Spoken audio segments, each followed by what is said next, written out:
Welcome to Every Album Member with Mike and Knox. My name is Michael Mansour. I'm joined as always by my Nordic co-host Alexander Volz. Say hello.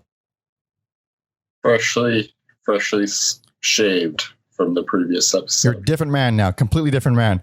This is Every Album Member. Go ahead. I feel like my head is too tiny for my body if I don't have facial hair. That's an interesting point. We're going to talk about that. Hold on. This is Every Album Member, the podcast where we listen to every single album in the world, one artist at a time. That is a new discography, more or less, per episode. And today we are discussing Minor Threat. Absolutely. And before we get into all of that, I highly encourage you to follow me on Instagram at Pope Jesse Ventura and Alex at Mother Puncher. Every week I'll be posting in advance which artists we'll be covering that week. Or not that week, but like we'll be covering. We record these way in advance, but I'll be posting which ones we're recording currently. So we can do this book club style. You can send emails, any thoughts, any opinions you have on that artist. Be a part or something. Send all that to everyalbumever@gmail.com. And if you want to suggest an artist for us to talk about, you can email that as well. Last plug, there will be, like every other episode, a playlist on Minor Threat that we've posted in the link. Posted in the description, link in the description of wherever you're listening and watching. Full of our favorite songs. I mean, this is Minor Threat. There's going to be every song they've ever done on there pretty much. But there's a playlist associated with every single episode that we've done. So you can check all that out at Spotify in the links or everyalbumever.com. You know, it's really easy to find. It's really hard to avoid us at this point. Head too small for your body. See, here's the thing. I need more because I've been letting my hair grow out. I'm not going to let it go super long, but I have a very oddly shaped head, and you don't figure that out until you cut your hair like really short. Yes, I would be a terrible bald. I just need some shag. I need some shag carpeting just something to distract people. I don't know how I had long hair because dealing with it post shower is obnoxious. Yeah, I lost it yesterday. I was like, it's got to go. Dude, because I had long hair for my entire life. It was out of hand. When I finally cut it, I was like, I think the biggest, most important change was hair was no longer a problem. I wasn't finding hair in my underwear anymore. It was like, it's a huge quality of life change. Cut your hair, everybody. Mm-hmm. It's not cool to have long hair for your guy. You don't have to do that. I don't give a fuck what you do. Huh? Yeah, at a certain age, yeah. Only for a select few can pull it off. I will say, it is really hard to perform on stage with super short hair because if you shake your head, you just look like an idiot. Yeah, there's nothing going on. Yeah. I miss it at shows. It helps with headbanging and with moving around. Other than that, it doesn't help with getting a job. But Minor Threat or what? Or women. Or at a certain age. Only a very select small demographic of women are into that. I've learned personally, or maybe I'm just ugly, but this is Minor Threat. I am very excited. If you've listened to the podcast at any point, you know I'm a big punk guy. I spent most of my teens, instead of learning things and skills and making friends, I was diving deep into hardcore punk from all over the world. Huge fucking nerd. I know way too much about punk bands that no one will ever care about, ever care about. Yes. But Minor Threat is one that people do care about because they are legendary. They're one of the most important hardcore punk bands. One of the best hardcore punk bands, in my opinion. It's really hard. And then, singer, main songwriter, Ian Mackaye. He's basically, he's an underground legend. I keep using that word, but Ian Mackaye is beloved. He's a mouthy man, outspoken, loud, very passionate. If you haven't heard of Minor Threat at all, which is shocking to me, you have heard of Straight Edge. They created Straight Edge. They coined the name Straight Edge. They were the first straight edge band, I'm pretty sure, to just not do drugs, not drink, and make it kind of like a badge of honor. Whereas that was pretty uncommon for teenagers. Worldwide, as well as teenagers in the punk scene. It's quite the stance to take as a teenager, but I also thought it included no fucking. No, I think what it actually means is no one-night stands, no no heavy partying. Yeah, it's not actually being celibate. They're not like Catholics or anything. No, yeah, that'd be. And then wrestler CM Punk could parlay that into a whole gimmick. And not to mention a whole like sub scene, it's literally called straight edge punk, what came from this. And I'm not a huge fan of that, but like, there's some stuff in there, some decent stuff in there, but put some X's on your hand. That's where it came from. The X's on the hand, the first image of that was, I think, the Teen Idols, which is Ian Mackaye's first band. Yes. Their first EP. I forget what it's called, but it's just, hands with X's on it. That was the indicator when you're going into a club or a show, you put the X on your hands to show that you were under drinking age or whatever, or under 18 or both. But then they started doing that as like, no, we don't even want it. You don't have to do that because we don't want it. All right. We don't even want the stupid beer. But yeah, it's cool. Good for them. It is like everything else with that. Someone would eventually take that good intended thing and turn it into something bad and something violent, because that's just what happens in life. You make a good thing and someone bastardizes it. This happens with everything. And even something as minor as, hey, I don't want to drink. You get the Boston hardcore scene, which I believe was militantly straight edge. Like bands like SSD Control. I don't know. The Freeze wasn't straight edge, but they were from Boston.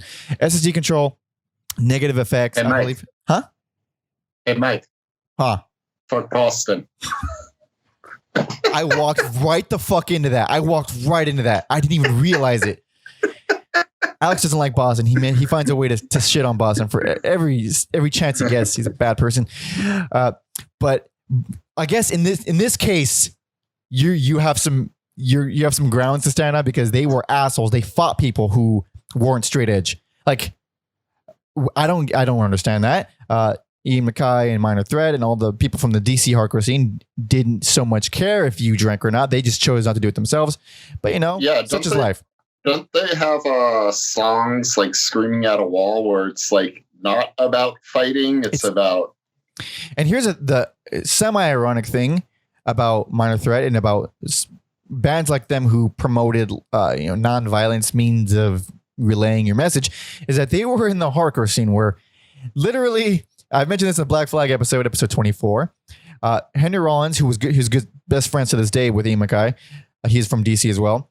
His first show with Black Flag, he gets on stage, first song, guy jumps on stage, punches him in the nose, breaks his nose. Like, that is what happened. Yes. So preaching let's have an understanding, let's have a dialogue here, but it's not working. Maybe it's because of the people you're yelling at or the people you're talking to. These were teenagers. They're fucking animals. They're animals. And might I add, all males. There was like 3 girls in the entire hardcore scene, and they were probably just as violent as the dudes. So it was a very unique time in history. I idolized it a lot, or romanticized it a lot in my teens, because I was an angry teenager. So I bonded with it a lot. The lyrics are super angsty. They're super relatable for a lot of people. They were poor kids. They were messed up kids, damaged kids, kids that were bullied. It's about as relatable as it gets. And music that kind of matched it. Very fast, very angry. We know what hardcore is, I hope, at this point, but anything to add? And then also features one of my favorite punk rock guitar players, Brian Baker. Yeah. Who would primarily be in Bad Religion as well as a million other bands. That's right. He was Bad Religion. Yeah. Still is. Yeah. That's crazy. He also, after this, went on to do Dag Nasty with, oddly enough, kind of a callback. The first singer for Dag Nasty was, Dave Smalley, I think his name is. I'm going to double check that. But he was the vocalist for DYS, another Boston hardcore band. Really cool voice. He only sang on, apparently DYS is a word. I have to put the word band after to Google it. Jesus Christ. Singer, Dave Smalley, I was right. Okay. Dag Nasty was another one of those kind of post-hardcore bands. They had elements of punk, but they were a little bit more musical. Cool band. Brian Baker, he's an underrated dude. Super underrated. The Brian Baker played bass for Minor Threat at first, and then went to second guitar later on. But the main guitarist, Lyle Presler, I think is another underrated punk guitarist. Like, go ahead. Also, while we're talking about bands, I read he was in Big Black for a few messy rehearsals. Lyle Presler? Or Yeah. Brian Baker? Really? Oh, Yeah. that kind of rings a bell. We did Big Black. We did Big Black a couple episodes ago. I can't believe I forgot that. Because he went to college in Chicago and then like hooked up with the Big Black guys, but apparently it was just a mess from the get-go. Well, here's the thing. I think Lyle Presler is an underrated punk guitarist, not an underrated guitarist. So he's not like a great guitarist. He's just really, really fast, and he's messy, and he does some cool stuff that fits Minor Threat really well. I'm assuming that's when Albini recruited Santiago for Big Black, who's a little better, probably. Yeah. But I still think Lyle did some cool stuff. And man, so I don't know why I didn't mention the name Fugazi at some point. Ian Mackaye is Mr. Fugazi. He's Mr. DC Punk, but also Fugazi is like the big thing to come out of DC Punk. Who he formed, with other members from the scene. We'll be doing Fugazi pretty soon, I hope. So we'll talk more about that then. But for now, Minor Threat. I know a lot about this band. Shocking. Oh, you're gonna do all the heavy lifting. I guess so. I've like listened to them for a long time, but I'm like, ooh. So talking about them. Yeah, I was such a nerd, dude. I was such a fucking nerd. Love Minor Threat. So, DC hardcore pretty much started 1980. The scene started emerging a little bit before that because Bad Brains are from DC and they started 78 area. But Ian Mackaye and Jeff Nelson, Minor Threat drummer, they started with the Teen Idols, which is a very angsty pun. It's spelled IDLES, Teen Idols. Friends from high school type thing. Ian Mackaye was on bass. Jeff Nelson was on drums. And they put out, I'm blanking on the name of their EP, but it was a solid EP. And then Jeff and Ian went to form Minor Threat, Ian on vocals. And I've said this in the past with punk bands. It's not that a lot of the vocalists, a lot of the people couldn't play instruments, but a lot of times the vocalists, they were only the sole vocalist because of logistics. You couldn't really being a singer in the hardcore scene was a full-time job because you were fighting while singing, like literally fighting while singing. So you couldn't really have a mic stand on stage. You couldn't be playing an instrument while singing. It would get knocked over within seconds. If you've seen the Fear on SNL footage, Leaving starts out playing guitar and vocals, and then within seconds, people jump on stage, knock over the mic stand, so he just takes off the guitar and grabs the mic. So it's not like Ian Mackaye wrote most of the song. Like he was the main dude, but he sung. And so they formed that. They formed it with Lyle and Brian Baker. And I have right here with me, it is the 20th anniversary of Discord Records, because me and Mackaye and Minor Threat and all of them started Discord Records, which is still going today. It was at the time 20 years of Discord. This is a cover for all you, man. That's like, it's fucking a lot of reflecting going on there. There we go. That is Ian and Jeff in the original Discord house. What am I saying? Yeah. So this came out in 2000. So this is literally 20 years old, and it's now, they've been around for 40 years. 40 fucking years. Discord has been around, but in here, it's saying that when they got Brian for bass, the biggest deal for him joining was that he had a Marshall guitar amp. And like, it was like, what? This dude has an amp? Oh, fuck. All right. You're in, dude. And a lot of that was like we said in a long time ago now, the Van Halen episode, I think it was episode 18, that they got David Lee Roth because he had a PA, not because they liked his voice, which I disagree. I think he's a great singer. But that's like, a lot of that was, holy shit, this dude has drums. I don't care if he can't play drums. He's got drums. Fuck it. Yeah. It's so DIY, and it's not DIY because it's cool like it is now. It was DIY because they had no options. I'm rambling a little bit, but I'm excited because I was watching a like some interviews and like guitar playing stuff with Devin Townsend from Shopping Young Lad, which we did a couple episodes ago, because I'm so fucking obsessed with Shopping Young Lad now because of that episode. You should all listen to that. That listening to him talk about why he's so damn good at everything is because like it's really out of willpower and necessity. Like he started singing because he didn't have options to find singers, so he started figuring it out. He started mixing and producing because he didn't have the means to hire someone, so he just got to figure it out. That's how I lived my entire life. I learned violin because I couldn't afford to hire a fucking violin player. That's is entirely a punk aesthetic, not aesthetic. It's entirely a punk lifestyle and operation, and I'm proud of it, and I think it's very cool. I encourage everyone to do that because, dude, learn it yourself. Figure the fuck out. But so that's how Minor Threat formed. You know, they found a dude who had an amp. Jeff Nelson and Ian had a million bands together. They went on to do Egg Hunt, which did like one single. They did Skew Bolt / Grand Union, which is also like another one single band. He worked with Jeff Nelson a lot, and a million other bands that we'll probably talk about at some point. But you want to start? We have a very short discography ahead of us. Yes, you want to do the rundown?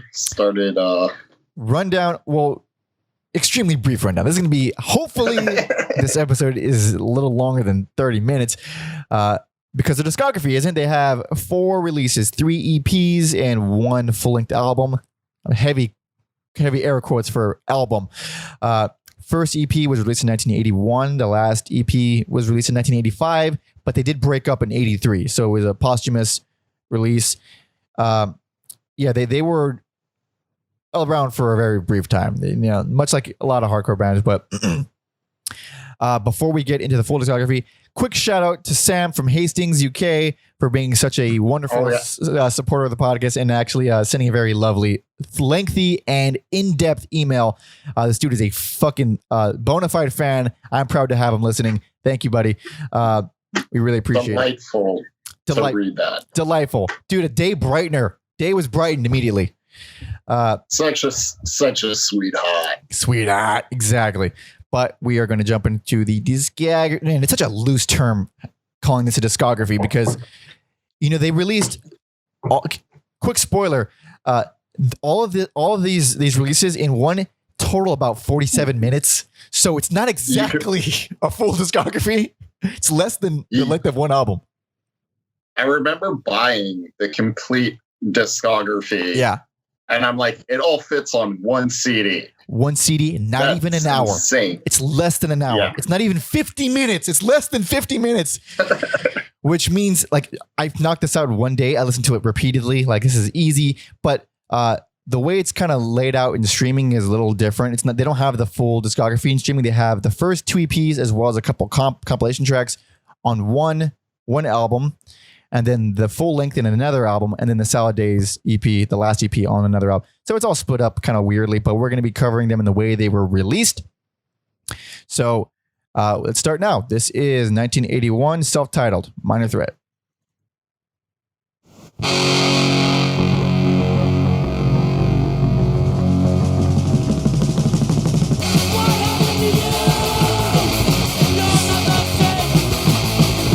Oh, I can't hear you. Oh, I was just... Oh, you're just mouthing it. Damn, that fucking fooled me. I wouldn't do that on all the songs. Such a killer opening. Damn it.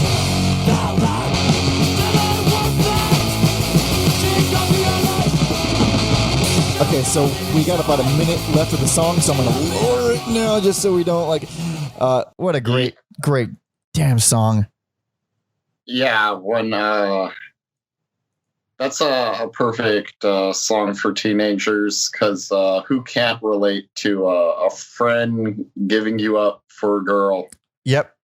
For a girl, maybe for not religion. The religion aspect of the song. I've maybe not losing friends over religion, but definitely seeing people kind of drift further into that world, and it's a little odd. I grew up around religion quite a bit, so I related pretty hard to the song. Also, best personal favorite. Are we doing that on this? Oh, for sure we're doing it. I mean, we don't have to, but I really do think this is I mean, you should listen to everything by them. It's really easy. It takes no time at all. And this EP is literally 9 minutes. It's 9 minutes of perfection. This is perfect hardcore. This is, if you have any kind of curiosity and you've never heard what's considered hardcore punk, this is a no-brainer. No-brainer to start here. It's so brief. There's not a single bad song. There's not a single not amazing song on here. I feel like every single song is just better than the last. Lyrically, it's so damn visceral. It's really, like I said, yeah, you were saying before, super relatable, very angsty, but passionate and raw. What you got? Oh no, I'm good. Okay. Yeah, I remember buying the discography, and all these songs just went by like a blur. Mm-hmm. And so it may be better to consume them this way when you just have limited songs to listen to over and over again. Mm-hmm. Yeah. Go ahead. Seeing Red is great. Oh, right. Wait, which Tony Hawk game was that in? What happened? Which Tony Hawk game was that in? That was definitely in one of those games. Oh, I have no idea if it was. I can look it up, but that's there's a few tracks where Jeff, his drums sound like he's doing double bass, but he's not, because he's a punk drummer. Right. So yeah, there was not a lot of double bass going on there, and I remember being a kid and being flabbergasted how they would play so fast. And nowadays, like, I get it, and I could do some of it, just practice, really. But at the time, I was like, man, this is the fastest thing ever made. Of course, I was before I heard grindcore or death metal or whatever. But like, especially for kids who, my goodness, no one was trained. These are schlubby dudes in garages, and it's endearing for that. But surprisingly talented dudes. And like, I think this hardcore punk has this in common with black metal. Typically, the only people who could play were the drummers. Oddly, like, that's weird how just the drummers could play for the most part. But these riffs, from beginning to end, so damn hooky, so catchy. It's like, if these weren't hardcore punk songs, they would be pop hits. They'd be good pop hits. Like, everything is just like, yeah, I want to just hum that all day.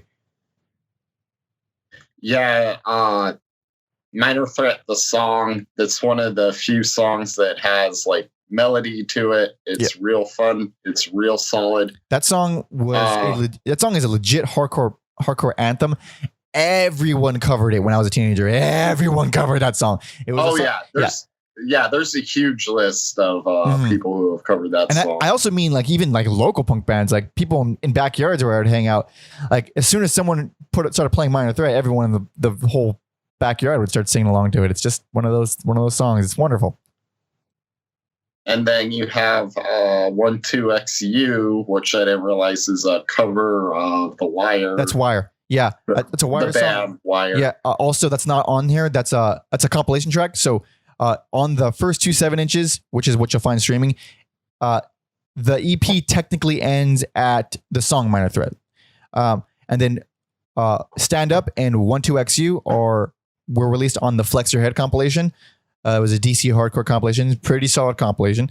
But it doesn't really matter. It's all you can lump it in with the first EP or the second EP. 12XU is a Wire cover. I think it's pretty damn good in terms of covers. Yep. We talked about the song Straight Edge a little bit, but that is on here as well. We talked about that movement in detail kind of at the beginning of the episode. What else do I like? Oh, Screaming at the Wall. Like, towards the end of the song, there's a cool little bridge section. Yeah. Screaming at a Wall. I love that breakdown. It's not like, listen, this is hardcore. It's not the most musical thing. It's not the most, impressive, constructed thing. Sure. But like, hearing a breakdown like that, like in the middle of this high speed, fast fest, it's like, oh, cool. This is a nice little mix up. It lasts 20 seconds, but it still helps. And even that main riff, like, it's super simple, but it's just, I'm going to put on just the main riff of Screaming at a Wall because it's surprisingly interesting for something so simple.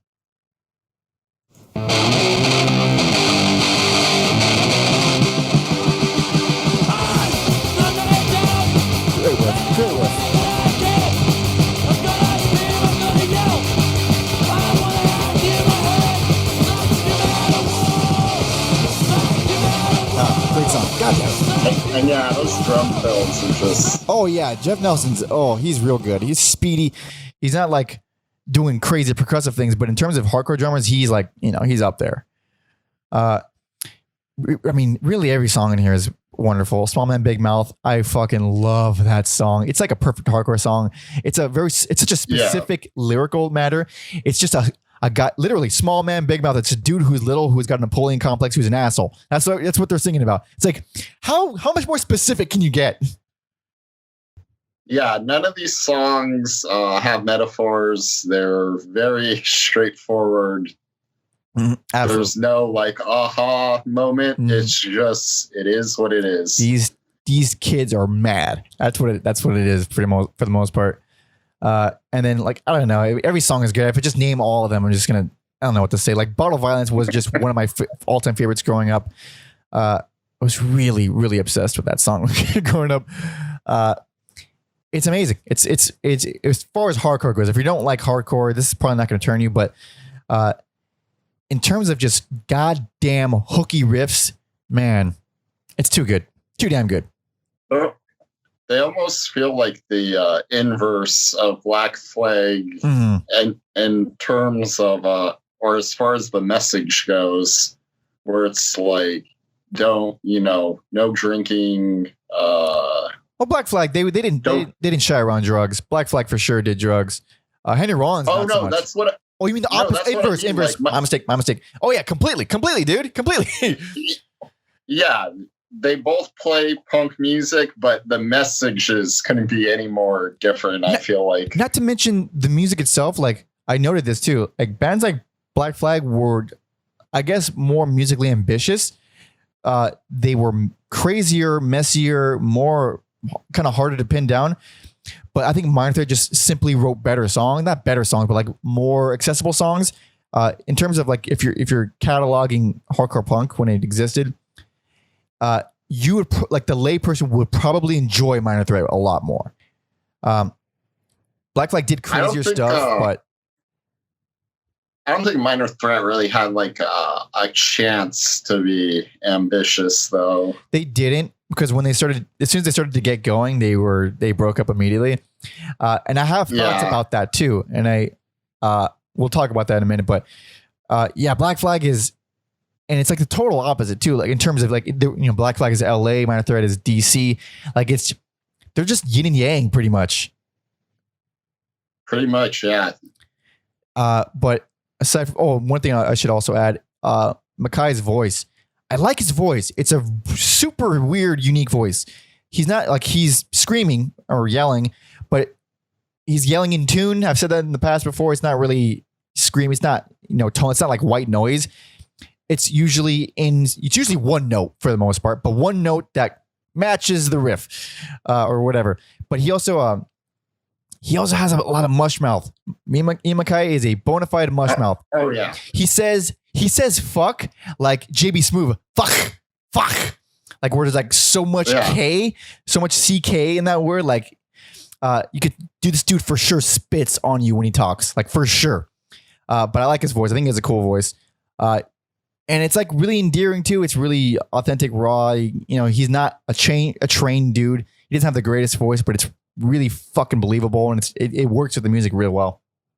Holds up like a fine angsty wine. I really, really love this EP. And just like that, one down. And just like that one down, I'm going to try to stretch this as far as it'll go. But let's move on to the same year. This is 1981, and once again, In My Eyes.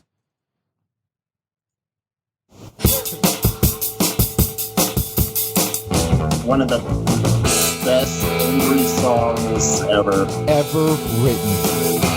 God damn this song.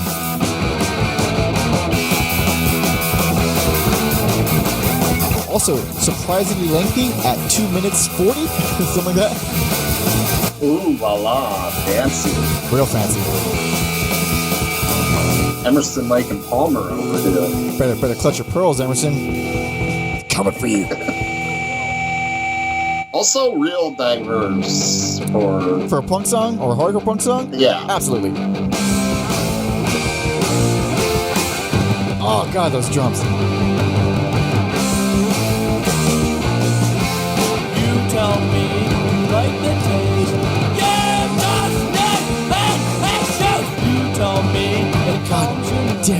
so good. Just think it looks cold. You tell me you wanna be different. You just check for a sign. You tell me it's only natural. You just need the proof. Did you fucking get it? All right, goddamn, this song is too good. It's too good. I think it's a and then fairly. we didn't even get to the best part. At least like Shred. What the fuck have you done? Yep.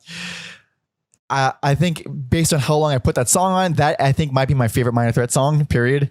It's oh god, it's so fucking good. That was like an anthem for me that was my anthem as a kid. Just man. Mm. I listened to that a lot during class instead of whatever teacher. That's why I'm a failure. But goddamn, good EP. Also, it's kind of weird. We talked about that song on the Rage episode. Oh, which one? In My Eyes, right? Yeah, because they covered it. The Machine. Rage Against the Machine covered it on, was it Renegade or Renegades? Yes. Yeah, that's episode 7.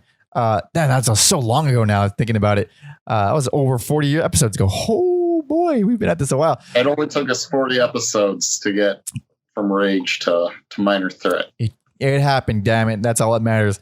I remember this EP being my favorite as a kid. Going back to it, I don't love it as much because mostly Out of Step. It's a favorite. It is one of their most notable songs. I don't love it. It's fine. It's a good song, but it's just not my favorite. And the production on it is oddly more trebly than the rest of it. It's kind of ear piercing, mm-hmm. and it comes right the fuck out of nowhere. But that's another like straight edge anthem, yeah. But I think that one can resonate with people because there's more lyrics dealing with feeling like a black sheep. Yeah. One of the logos Minor Threat uses for those. For sure. Yeah, that's actually the cover of the album, the following album, Black Sheep. Yeah, it's more about being the whole thing was about just being angry about being picked on, being outcasted, and that's basically every hardcore band. But just Minor Threat was a little bit more articulate with it because Ian Mackaye is a really smart dude. Mm-hmm. But Guilty Being White is one that these days it pains me that people would interpret this song as racist because of how anti-racist the message is and how anti-racist Ian Mackaye is. It really sucks to have his message misconstrued like that. Yeah. When I was young, I wrote a paper called Guilty of Being White, and I regret it now. Mm-hmm. But I think the reason I related to it, not because I think the song is racist, it's because my perspectives have changed a lot on how the world works.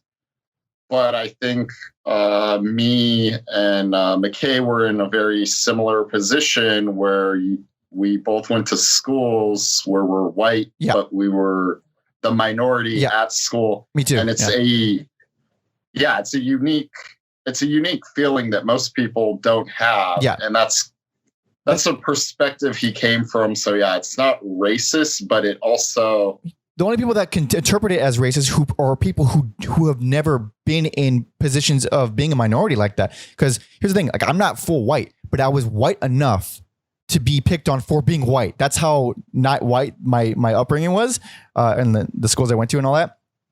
So it's like, and here's the thing from the perspective of this song, it's like, this is a teenager who's been beaten up for his whole life for the color of his skin. He's literally a minority, not in like a historical or,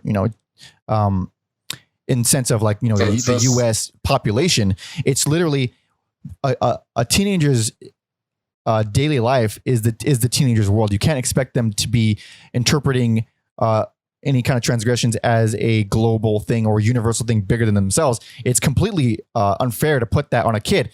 So when this kid's literally getting beat up for the color of his skin, he's going to write an anti-racist song from the perspective of someone who's being discriminated against. Anybody, because people are people and humans are humans, you're going to interpret that whatever fucking way you feel like. But his intent is his intent. I stand by the song and I stand by Ian Mackaye for damn sure. Yeah. Slayer. Yeah. Episode 30. Also, Huh? yeah, we did a lot of like Minor Threat cover songs in the lead up to this. I know, Slayer right? Yeah. Infamously changed it to Guilty of Being Right. Yeah, and the final line of the song, Guilty of Being Right. I feel like that's probably a more trolly thing on their part, knowing Slayer. But for this, like this is literally 19 years old, because he says he's 19 years old in the song Guilty of Being White. Yeah. A 19-year-old who's pissed off, and I get it. Like I've been in many fights because of race, because they were picking on me because they didn't like me or whatever. Obviously, from a global perspective, historical, it means nothing, and it, my quote unquote strife and Ian Mackaye's for that matter, it doesn't matter. But when you're a kid, it definitely does matter. It sucks. It's not fair to attack a kid for no reason. It's fucked up. Yeah, I think once you grow up and you realize how an adult would not, I don't think an adult would write this song once they've experienced the world a little more. And in the same way, it's very the same way an adult person wouldn't attack him for being whatever color. Well, adult's a loose term. Same way a good, decent human being wouldn't attack someone for no reason. The same way he wouldn't, be so inclined to scream about it. Awkward silence. Okay. Continuing awkward silence. Are you freezing up on me? Sorry, I had some lag. Oh, it was lag. Okay. I had some lag there. Stepping Stone, I was like, this is a weird song, but it's another. I didn't realize they had cover songs. Oh, yeah. Yeah. Stepping Stone is not just a cover song. It is. Oh, God. Everyone in their fucking aunt covered Stepping Stone. Yeah. It's Paul Revere and the Raiders, right? Yep. It's almost like a standard. Yeah. Yeah. Weird, though. I guess lyrically, don't use me as a tool. Kind of, it makes sense. It lines up with it fits perfectly in Minor Threat's message in their songs. Also, I'll add that I think while everyone covered the song, I think Minor Threat did one of the best versions, if not the best version. Like this has all kinds of studio effects. It's kind of a stretch to say that, but there's still like, it's not just them recording the song one time and then being done with it. It's like there's a lot of stuff on Ian's vocals. There's the studio effect. It's cool. And it's also a whole 2 minutes. Super lengthy. Mm-hmm. One of the more infamous covers of the song was another DC band called Government Issue. Supposedly theirs was the best cover of this because it was literally 8 seconds long. It was just the chorus and then it ended. That's what we're dealing with hardcore punking, and the shorter the better, the faster the better. And like everything, like we were saying in the beginning, even hardcore punk got pretty militarized in terms of what was considered punk. Like we talked about the Minutemen episode 16, how just because they weren't exactly like every other hardcore band, they got literally spat on while performing. So like everything, if you leave a bunch of young males in charge of something, it's going to get pretty nasty. It's Lord of the Flies every time. It is absolutely. It is. Fuck, man. It's 1,000,000% that. But it's a solid cover. And also, this EP is 7 minutes. I don't know. Like, yeah, it's good, but again, I thought this was gonna be my favorite, but out of step. Don't love it after all these years so much. And there's Stepping Stone. Well, it's great. It's a cover. But again, it's whatever. Good band, guys. You know this. We've been talking about this. Yeah, let's listen to every song. They would go on a brief hiatus. This is when Presler. How do you say his name? Yeah, Presler. Lal Presler. Yeah, he would go to college in Chicago for a quick second, and the band was on hiatus, I believe. And that's go ahead. Oh, that's when he did a few rehearsals with Big Black. Mm-hmm. But then HR was this college is stupid. You should come back and HR start up Minor from Bad Brains. Yeah. I have a story about HR from Bad Brains. HR is the singer for Bad Brains. He's one of my favorite vocalists I think ever. adore his voice. He's insane. Also, he's actually insane. He's actually insane. I don't know what he's got, some kind of mental illness, but boy, oh boy, I have read some interviews with the guy and he is not there. It's crazy. And also, during the Bad Brains, he was extremely violent. He would get in fistfights with his brother on drums. Earl, his brother, was the drummer for Bad Brains. Straight up fist fighting with that guy. He was a hell of a front man. But if he's telling you to quit school, do not fucking listen to him. He is the wrong person to listen to. I think. Go ahead. Probably not the best life advice, but he took it. He took it and minor threat reformed. I believe Lyle was in college for 6 months. I think it was 6 months before he dropped out. It's very short, yeah. Like what? Like, so this hiatus was, we're back in 83 right now with Out of Step, the first and last actual Minor Threat album.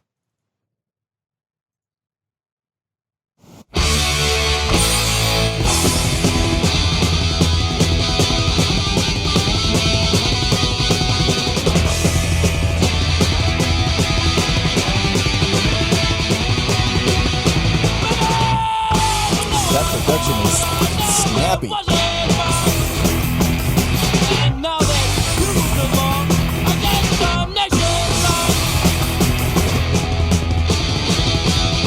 God damn, this song is so good.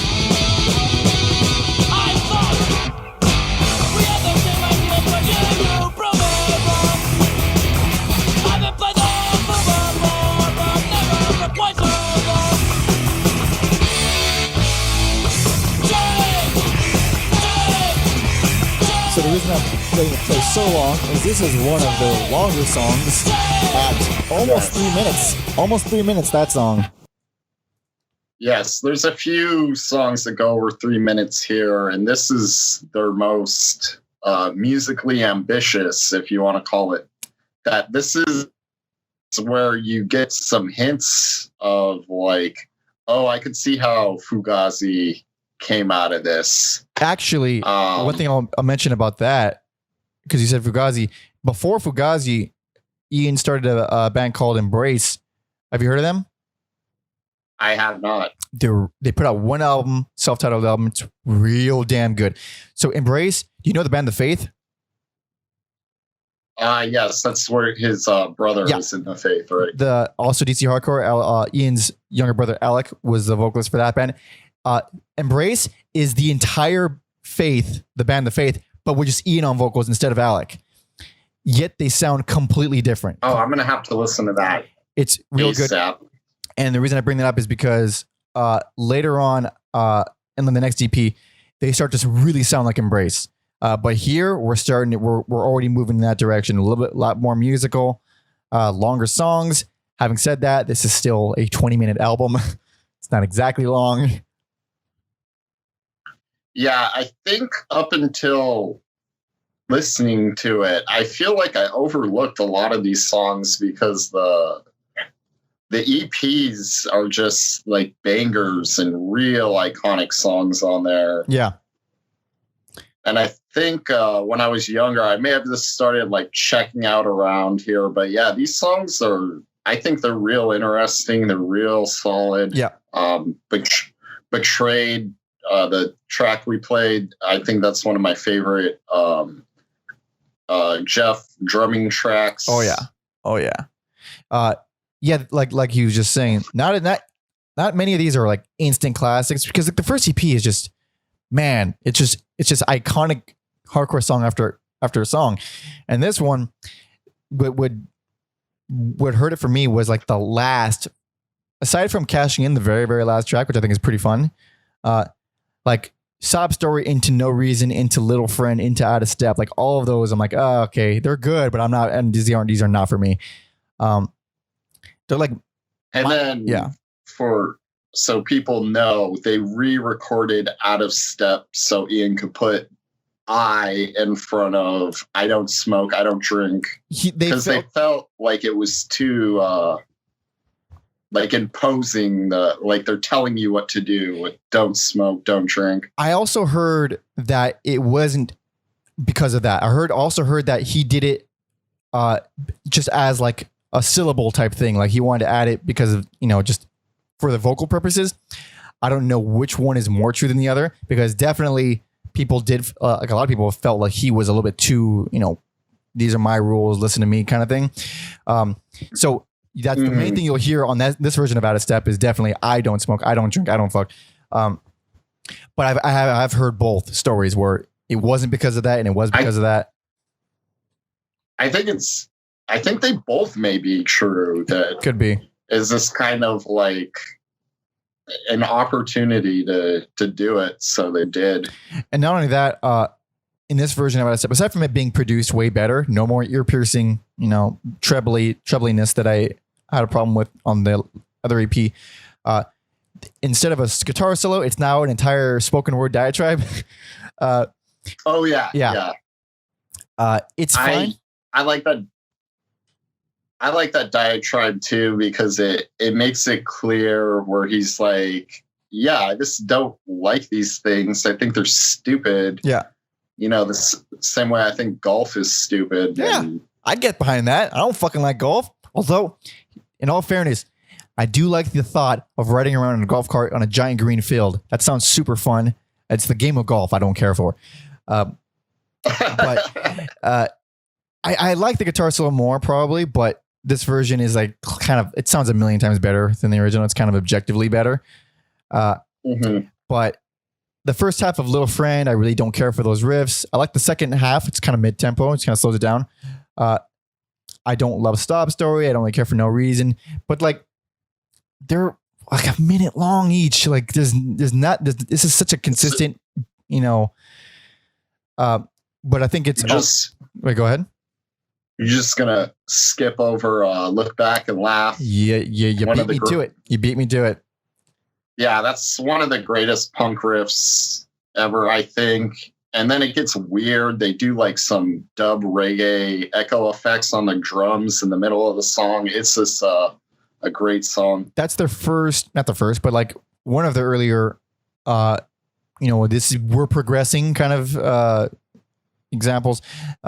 It's mid-tempo that has the lead guitar as a main riff, and it's lead is a stretch, but it's not like power chords. It's longer. It's like 3 minutes, 16 seconds. It's fucking Freebird as far as punk is concerned. Yes, and it's got a bunch of different sections. It's like it's one of their most musically ambitious songs for sure. I remember not liking it as a kid, but boy, do I really, really dig it now. I think it was really ahead of its time. It really captures a lot of the stuff that punk bands in post-hardcore and then some grunge and noise rock stuff, they started doing that years later. And this is 83. This is early as fuck. Also, I don't know when we're going to get to talk about it again, but on top of the DC punk scene and why I think you hear that like reggae drum in here is because another thing that was real popular in DC is go-go, which is like funk music. Really? I didn't even know that.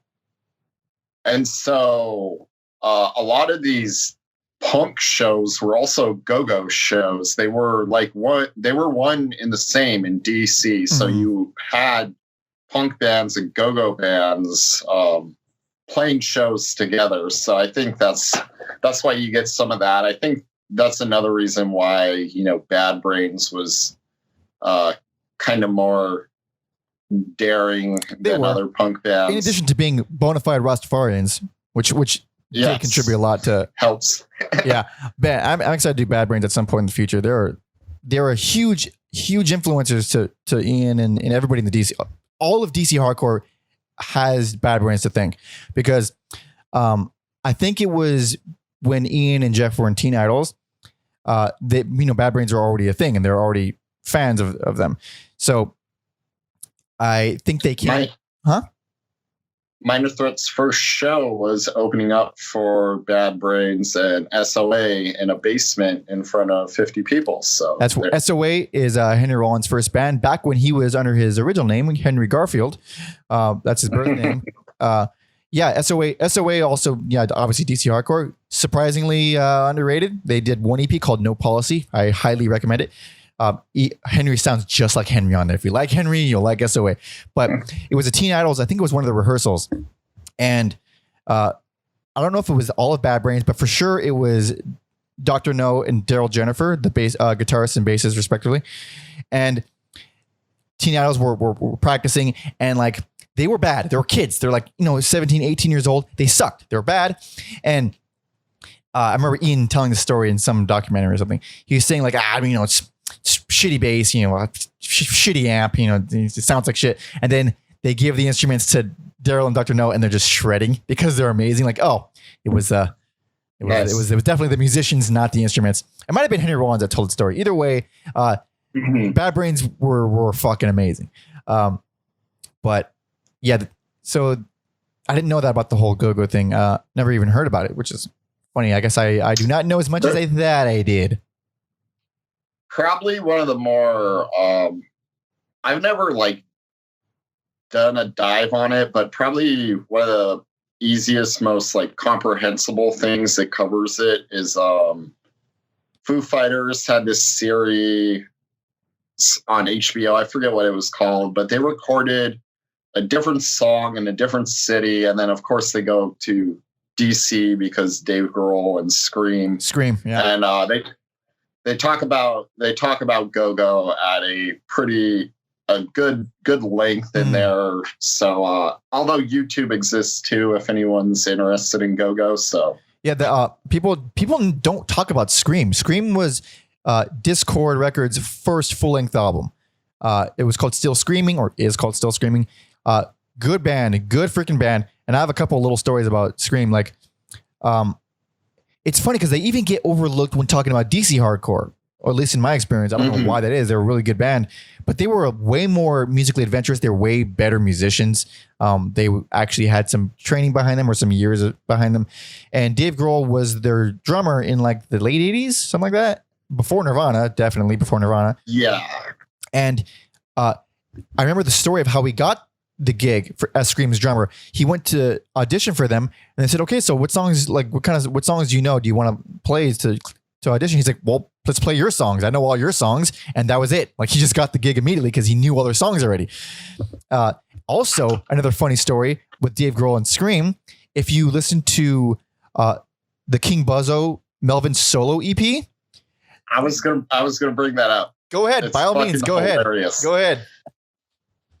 It's was it their singer Skeeter? No, I think he was the bassist. I'm gonna find out right here. I have it right here. It's Dave Grohl telling this story. Yeah, Skeeter Thompson was the bassist. Yeah, the bassist. He's telling a story about how the bassist just like disappeared with some woman in France, and it's just spoken word. And then the whole build up to the song is Skeeter whipping his dick out because he thinks he has some STD. Yeah. And Dave Grohl is going, "I think that's lint." Yeah. And that's the song. That's the song. So weird. So it's great. It's great. I remember hearing that as like a fucking 9-year-old, because that's when I was like showing the Melvins, by my psychotic brother. Thank you, Robert, for showing me the Melvins. But yeah, it's so funny. Like, everyone is just related somehow. Everyone, especially with punk, man, everyone knew each other. There was no gatekeepers. Literally any schmuck can start a band in his garage, and that's what happened. It's why it's so I guess so romanticized now. It's so beloved. It was as real as it gets, man. Anybody could do it. You don't have to fucking have any talent at all. And believe me, they didn't. It was wonderful. Going back to the album, I like Cashing In. I think it's one of their it's not like hard punk, but I think it's a fun song. Very fun. And even the outro is more metal than it is punk. So it is. I think it's an interesting song in their careers. I really love that outro. And then yeah, just like that, 1983, they break up.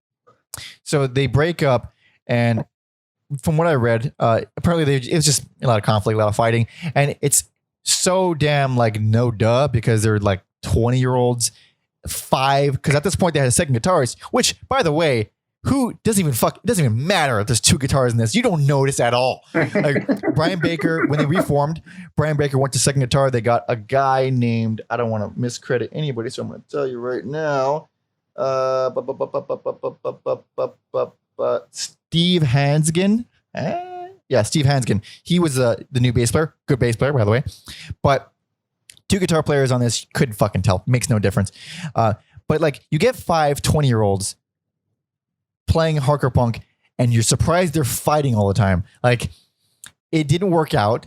They broke up. And I honestly think listening to Ian's bands later on, like, I feel like, because he's the main songwriter, he's a really talented dude. He's kind of a control freak, maybe.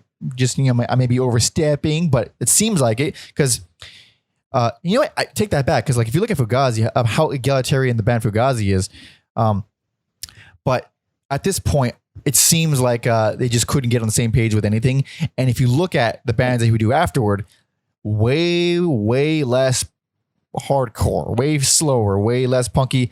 I was talking about Embrace, along with Rites of Spring, pioneered emo. They started out as emo core, and it was just emotional hardcore is what they would call it. And it doesn't sound like emo the way we know it, but it definitely set it up. And obviously, Rites of Spring, Guy Picciotto was the vocalist, and then Ian Mackaye for Embrace, and they form like Voltron to make Fugazi later on. But I'm rambling again. I know way too much about this shit. I'm gonna just whatever. I'm gonna stop. But hey, we got to pad this episode out somehow. I'm letting you do it because on the bright side, we're already almost at an hour, so we did it. We did it. Okay. Yeah, and we still got one more EP. We did it. We're pros, goddammit. Now we're on to the last EP. This was released 2 years after they broke up. This is very short. It's actually called, it's more of a single than an EP because it's so damn short. But this 3 songs. If we can cover Joy by the Minutemen, which is also 3 songs, and which was also my personal favorite, we can do this. Okay, damn it, don't judge us. So we are at the end. This is Salad Days, 1985. This another funky song, and I think it's the go-go influence. Very funky, very cool. A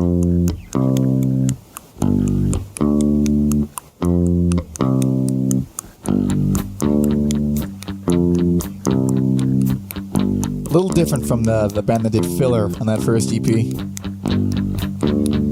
This is slow compared to that. Oh yeah. The way it goes, Oh, this is great. it's where it goes. Where did we go? Why did we go? Why did we go? Where did we go? So this song pretty much does this the entire way until it just falls apart at the end and they stop. I have to give this a worst because it's not just 3 songs and one of them's a cover, and that song kind of does, it's cool. That's a song called Stumped, but it does that for like 2 minutes and then it just dies. Like nothing else happens in the song. It's cool, but it's not amazing. I think it's another song I feel like I overlooked, but I like now. Yeah, same, absolutely. Actually, I would say the same thing about the title track, Salad Days. It's oh man, that song is great. It was only performed once at their final show. And yeah, there's like acoustic guitars and bells on there. Yeah, bells and shit. It's great. Insane for punk. Actually, that's the song that I was going to bring up. That sounds like Embrace. If you like Salad Days, you'll probably like Embrace. It sounds a lot like them. Clearly more musical, more adventurous. They want to do more. And if you follow Ian Mackaye, he definitely does do more later on in the 90s and whatnot. But there's also a cover of Good Guys Don't Wear White or whatever. I don't know. Who the hell is that by? That's like... That is by the Standells. Okay. And for some reason, the Minor Threat version is not on Spotify. Really? So, yeah, it is on Apple Music, though. So if you're doing Apple Music. But I go ahead. think unlike their other cover songs, you can actually hear like the 60s in here. Oh, yeah. Yeah, this cover is very much a straightforward cover. It is not a lot of minor threatness to it. aside from Ian, doing his mush mouth screaming. One thing I'll say about the streaming thing, I didn't know it was on Spotify, that song, but the track listing on here is different than the original release. Like, I guess with the CD, complete discography, it was also put in this order. So the one you'll find is like it opens with Stumped, ends with the title track. Originally, it opened with the title track and ended with Good Guys, like on the vinyl. I don't know why they do that. I don't know why a lot of bands do that. They just re-release it and just mess with the order. It bothers the fuck out of me, honestly. I think considering Salad Days is pretty meta, that it's an appropriate like last song with what he's talking about, and the core being soft. It's I think it's a good choice to this say, hey, that's it's the last Minor Threat song ever. It makes a lot of sense. It does. And also it would be a little odd in terms of not continuity, but like flow to end with a cover. I wouldn't agree with that. So I like this order better, but it bothers me when there's like plot holes, like which is the canon. Like Wipers did that. We did episode 21 Wipers. They did that with Youth of America. The re-releases, the A and B sides were flipped, and it's like, what the fuck? Okay. But on that version, like along with this one, the rearranged order is actually better though. So it's like, I can't complain too much. But the production is about as good as the last album, if not a little better, maybe. It's a nice indicator of where Ian's next bands would go. It's good, but I couldn't imagine putting this single on. It's like, you know what? I want to hear just these 3 songs. I want to put this on and then nothing else. I couldn't imagine ever doing that. I might in my older days. Maybe in your Salad days. Being now. Oh, right. Yeah. Fair enough. Yeah. I was like, man, why haven't I been listening to Salad Days? That's an underrated track. It really is. And I always knew the cover of the single and the song name way more than the actual song, which is testament to how much I overlooked it. I think there was like a little mini controversy over that. Like I think a baseball game used it without asking for permission, like some years back. Oh yeah. Yeah. And one thing about, there's many things about Discord records and Ian and stuff. When we do Fugazi, we'll dive in a lot more, but let's just say Ian does not like establishments and does not like charging money for things and doesn't like selling out in any possible way. So good luck finding Minor Threat merch, like authentic Minor Threat merch. You can these days, but actually, I don't know if they still do. Urban Outfitters used to sell, and it was because he got tired of fighting the bootleggers, and he was just like, whatever, sell it. I got one of my first ultimate callback. Hold on. One of my first band tees was the Minor Threat shirt, Ian with his head in his lap, full red. And I got it at Hot Topic because that's where 12-year-olds get their goods. And I told a story on the Husker Du episode about me getting my ass kicked and my face ripped open in a fight when I was 13. That's the shirt I was wearing. I was wearing the Minor Threat shirt. And guess what color doesn't show blood? Red. So I was able to keep wearing that shirt because you couldn't see the blood that got on. Perfect. Wait, what episode was that? Was that I'm going to look up right now so I can plug that. Episode 20. Well, I'm like losing this. 29. Episode 29 is Who's Could Do, where I tell that horrendous story. Bad memories, but also cool shirt. That's the moral. But yes. So like you don't see or hear too many Minor Threat songs in like commercials or whatever. Maybe let's probably change these days because we don't really they don't make money off of record sales anymore. So you kind of got to do what you can. Backtracking. Seeing Red was covered by Thrice for Tony Hawk's American Waste. One of the few I haven't played. American Wasteland. I remember that. The covers. God, that's the loophole too. Like people can cover it and then the cover will be licensed for way cheaper, obviously way cheaper. And then a lot of times they'll do like an instrumental cover, like these no-named for-profit only bands. They'll cover a famous song, or they'll do a thing that's super like the famous song, or they'll just do it's like, it's such a business. It makes me kind of fucking sick.